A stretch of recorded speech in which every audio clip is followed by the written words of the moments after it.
If we don't pay attention on how to preserve what we have, someday we're going to lose it.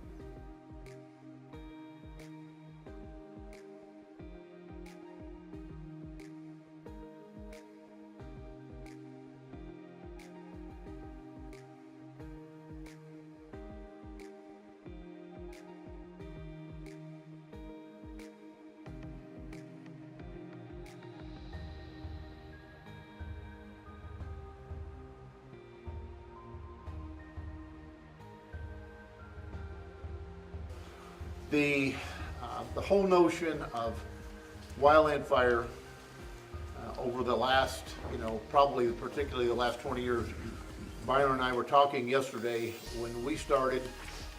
A 5,000 acre fire was a big deal, a huge deal. I remember the first one I saw in the late 60s on the Angeles National Forest, and it was the biggest thing I'd ever seen in my life. And now then, sometimes 5,000 acre fires don't even get attention because there are 200,000 acre fires someplace else.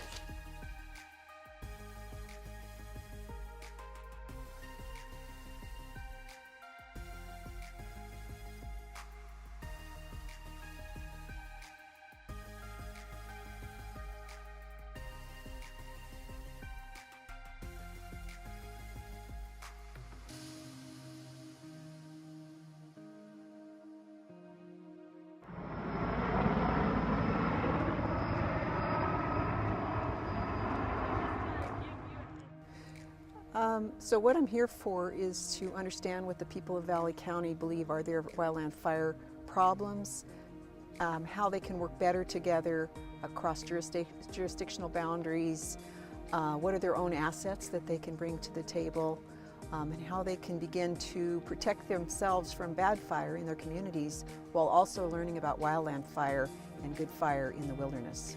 Our fire prevention officers in the last 10 years have really grown to wanting to get out in the community and help with those community efforts and getting them aware of what they need to do or what they should be doing, or at least here are some programs or ideas that your community could use, and then we help them along with those. So how many people have heard of learning laboratories? Come on, you can be proud of it if you have. Put your hand up.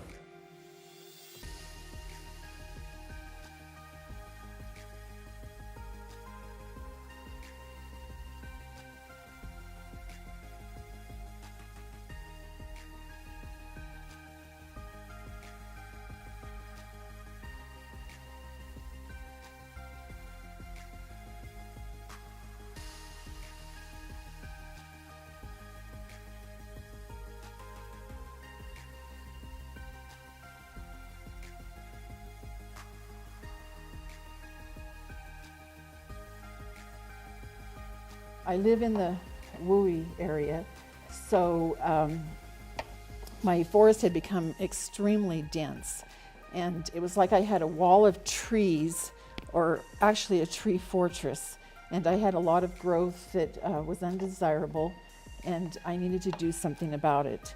I started asking myself questions like, what would I do if I did have a fire? I live, is my house safe? Are my trees safe?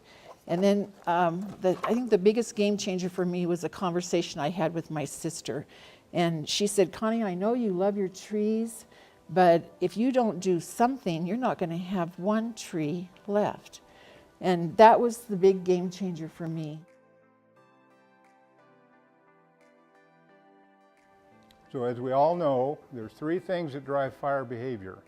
There's fuels, there's weather, and there's topography. And fuels is the only thing we can do anything about.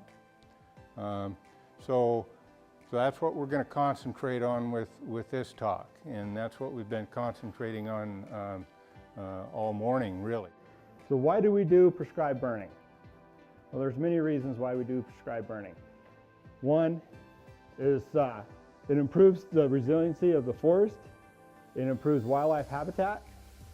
It removes, or reduces, I should say, the accumulation of dead and down. It also helps us prune up the trees and the brush. So we do sit on East Side Drive. We're in a very highly resort area. this kind of gives you an idea of our property. So going in and doing a little selective thinning or something like that is a monumental project. It's almost impossible to do. Steffi was kind enough when we first met to bring me an aerial photo. And I said, look how our property looks so beautiful and green. And she says, yes, and that's bad. That we really were. We're a tinderbox, and I did shoot some video. I apologize, I'm not the greatest video photographer with a phone. But the first one will show, as you kind of watch, you'll see the undergrowth. This is some of it. It was as they were doing it. Some of the thinning, you'll notice it keeps getting a little denser if this is the first one. As you keep going, you notice how it starts getting thicker and thicker and thicker. The area you're looking at here, you couldn't walk through it at all. Not only could you not, deer couldn't. It literally was that overgrown. I could have walked away from this profession 15 years ago. But about 7 or 8 years ago, I saw this. And the reason that I am still engaged after 50 fire seasons is because I believe in this.